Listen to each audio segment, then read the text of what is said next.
ओम साई राम।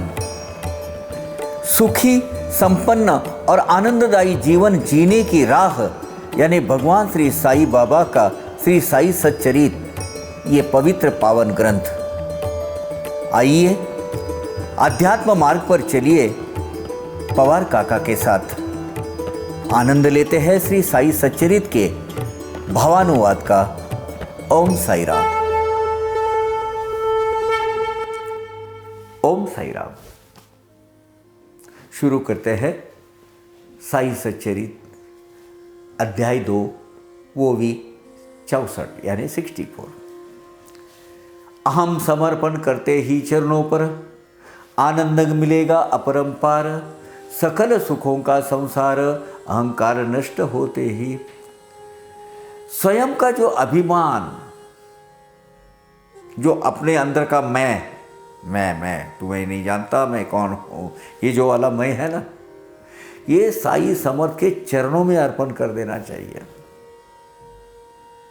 देखना किसी अपरंपार अपरिमित सुख की प्राप्ति होती है। अहंकार का नाश हो जाने पर ही संपूर्ण सुख प्राप्त होता है और यही शाश्वत सत्य है ना। ऐसी वृत्ति जागृति का अवसर पूछने बाबा से न होता धीर, आए माधवराव सीढ़ी पर निवेदन किया कानों में। ऐसी वृत्ति मेरे जन्म मन में जाग उठी और उसने माधवराव आए, माधवराव को बोल दिया कि भाई श्री साई बाबा की लीलाओं का ये ग्रंथ लिखने की इच्छा मेरे मन में जागृत हो रही है। बाबा से आज्ञा मांगने पर ही उनकी बाबा की आज्ञा मांगने की मेरी हिम्मत नहीं हो रही है और होने वाली भी नहीं है। इसलिए मैं अपना संकल्प आपको कह रहा हूँ। माधवराव देशपांडे जी को बोले कि भाई मैं अपना संकल्प आपके सामने व्यक्त किया है। उस समय वे हाल ही में मस्जिद में ही सीढ़ी पर चढ़ रहे थे। अब वो बातें करते करते मस्जिद माई के द्वारका माई के सीढ़ी पर जा रहे थे। ये देखो कैसे, मतलब घटित करो, माधव अपने दाभोलकर जी है, माधवराव साथ में है, दोनों मस्जिद माई की सीढ़ियाँ चढ़ रहे हैं। माधवराव ने उसी समय पर अन्य कोई नहीं समीप देख कर ऐसा प्रसंग साध कर पूछ लिया ही बाबा से।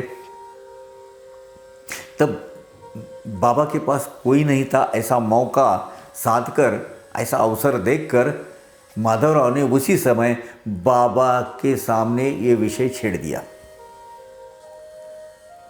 जिक्र निकाला। और क्या बोले माधवराव?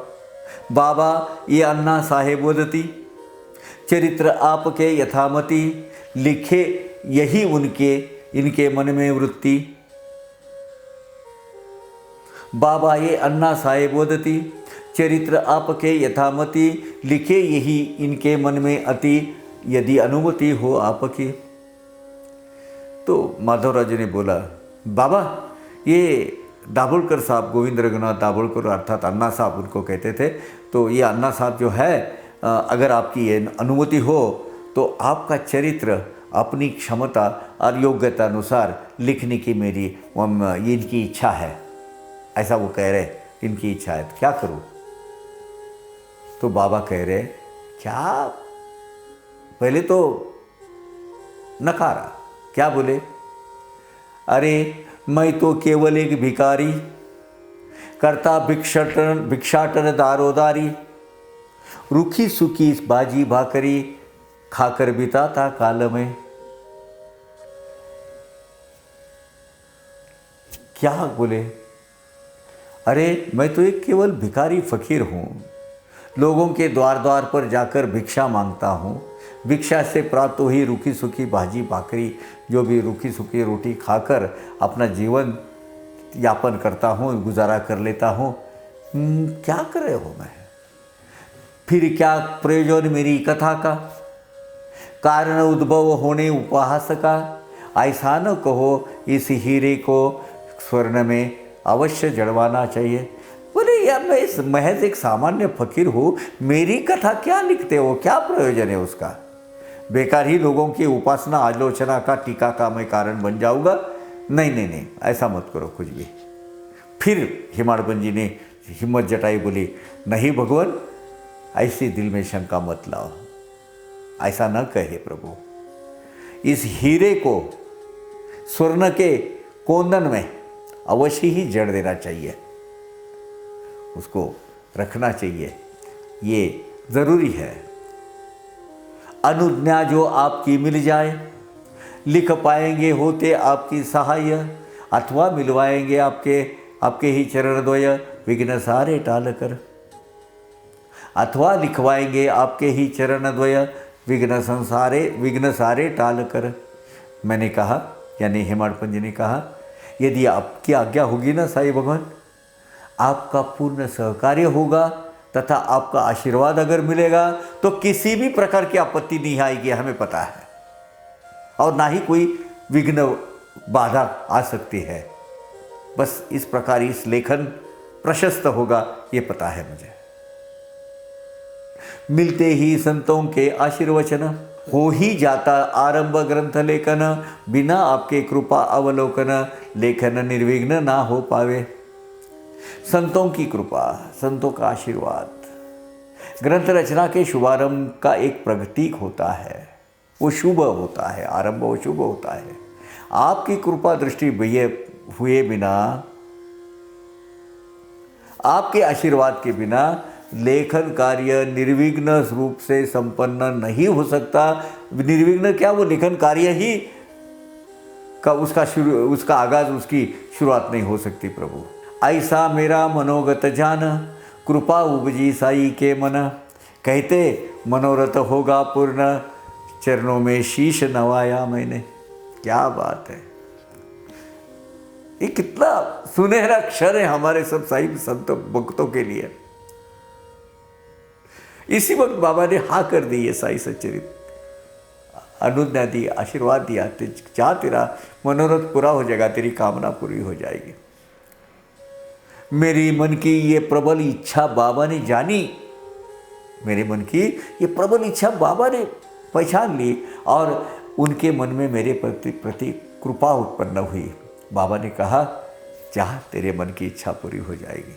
मैंने तुरंत बाबा का आशीर्वाद प्राप्त करने हेतु उनके चरणों में अपना मस्तक रखा, अपना शीश नवाया, और बाबा ने आशीर्वाद दिया। और क्या किया बाबा ने? किया प्रदान उदी का प्रसाद, सिर पर रखा वह हस्तवरद, साई सकल धर्म विशारद, भव अपनोद भक्तों के, भव अपनोद यानी संसार के, संसार यानी क्या? संसार यानी अपन जीते वो नहीं, संसार के भोगों का, संसार ने के अंदर से उपजे हुए सब संकटों का नाश।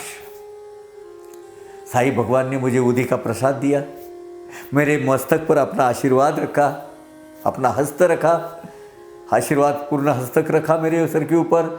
साईं बाबा तो सर्वधर्म प्रवीण है तथा भक्तों के संसार की सकल व्याधियों का नाश करने वाले हैं। ऐसी भावना मेरे दृढ़ में जागृत हुई, और अब ये कार्य सही मानों में पूरा होगा, ऐसी मनोमन मुझे खातरी हो गई, विश्वास हो गया। सुनकर माधवराव की प्रार्थना, साईं मन में उपजी करुणा, अधीर मन को दी सांत्वना, आशीष देकर धैर्य दिया।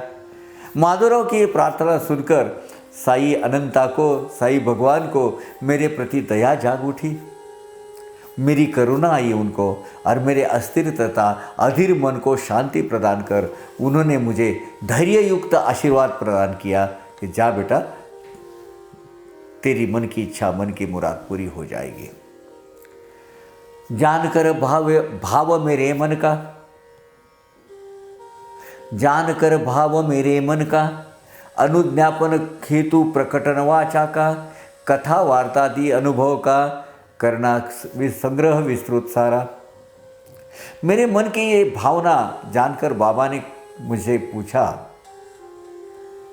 कथा, घटना, अनुभव, इन सब का योग्य संग्रह करो, मेरा आशीर्वाद है, ऐसी आज्ञा दी। संकलन रखना होगा उपयुक्त, मेरी सहायता पूर्ण तदुक्त, वह तो केवल निमित्त। ये बहुत अहम स्टेटमेंट है साईं बाबा का। बोलिए क्या बोल रहे हैं? वह तो केवल निमित्त, कथा मेरी कथा मैं ही आप ही लिखूं, मैं अपने आप में ही लिखूं। वह तो केवल निमित्त, मेरी कथा मैं आप ही लिखूं। बाबा ने कहा मेरी कथाओं का, मेरी अनुभवों का संग्रह कर उसका संकलन करो, ये ठीक रहेगा। इस काम में मेरी तुम्हें पूरी सहायता है। हेमाड़ पंत तो केवल निमित्त मात्र है, उसे माध्यम बनाकर मेरी कथा मैं खुद ही लिखने वाला हूँ। क्या बात है। दफ्तर रखना अच्छा है। बाबा ने कहा था दफ्तर रखो। मेरी कथा मुझे ही करनी, भक्त इच्छा भी मैंने ही पूर्ण करनी, उसने अहम वृत्ति विलय करनी, अर्पण करनी मम चरणों में। भक्त इच्छा, भक्त की इच्छा। बाबा ने कहा मेरी कथा का तो मैं ही लेखन अथवा मेरी कथा मैं ही लिखूंगा, भक्त की इच्छा मैं ही पूरी करूंगा। हेमाड़ पंत को केवल अपना अहम भाव पूर्ण रूप से त्याग कर मेरे चरणों में अर्पण कर देना होगा। क्योंकि हेमाड़ पंत को ये अगर भावना आ गई कि ये मैं लिख रहा हूँ तो उसका अर्थ निकलेगा ही नहीं। वो तो सिर्फ इंस्ट्रूमेंट है। वो हेमाड़ पंत को अपने वजूद को, अपने अहंकार को भूलकर उसका पूरा अहम भाव मेरे चरणों में करेगा तो उसको ये बिल्कुल खातरी होगी, विश्वास होगा ये मैं नहीं लिख रहा हूँ, कोई मुझसे लिखवा ले रहा है। वह कर्ता नहीं केवल माध्यम है। मैं स्वयं लिखने वाला हूं, हेमाड़ पंत जी तो केवल एक साधन है। और हेमाड़ पंत जी ने भी ये बात आखिरी तक साई सच्चरित्र लिखते हुए आखिरी में लिखा हुआ है, भक्त हेमाड़ पंत विरचिते। समर्थ साई सच्चरिते भक्त हेमाड़ पंत विरचिते। मैंने नहीं लिखा, है मुझसे कोई लिखवा ले रहा है। ऐसे ये साई सच्चरित्र की OV 77 यहाँ ख़त्म होती है। अगली कड़ी में हम शुरू करेंगे 78 OV अध्याय 2 के साथ। तब तक के लिए आज्ञा दीजिए। ओम साई राम।